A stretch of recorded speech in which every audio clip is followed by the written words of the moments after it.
এই হাত জানেন আমরা ফুলকপি আমাদের শেষ পর্যায়ে কাটাকাটি করছি।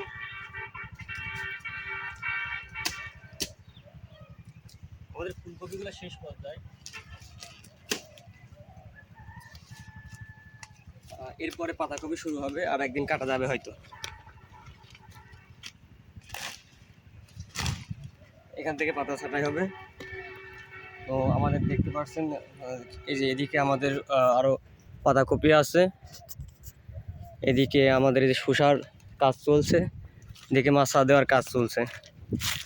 আর ডেলফি এগুলোতে অর্গানিকভাবে চাষাবাদ করা হয়, পুরোপুরি না, তবে অর্গানিক মেনটেন করা হয় অনেকটাই, গুড এগ্রিকালচার প্র্যাকটিস।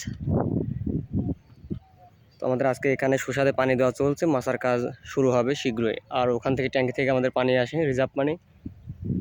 তো যারা ডেলফি এগুলোর সাথে সংযুক্ত আছেন, ফেসবুক পেজ, ইউটিউব চ্যানেল, তারা আমাদের চ্যানেলটা সাবস্ক্রাইব করে থাকবেন। এবং আপনাদের যে কোনো সবজির চারা, মাটিবিহীন হোক, পেঁপের চারা এবং কৃষি উপকরণ যেটাই প্রয়োজন পড়ুক, আমাদের সঙ্গে যোগাযোগ করতে পারেন। এবং আমাদের ফুলকপি, পাতাকপি, শসার কী আপডেট এবং পরবর্তী হিমাগারের কী আপডেট, মিনি কোল্ড স্টোরেজের কী আপডেট, সমস্ত কিছু জানতে পারবেন আপনারা আমাদের এই ভিডিওর মাধ্যমে।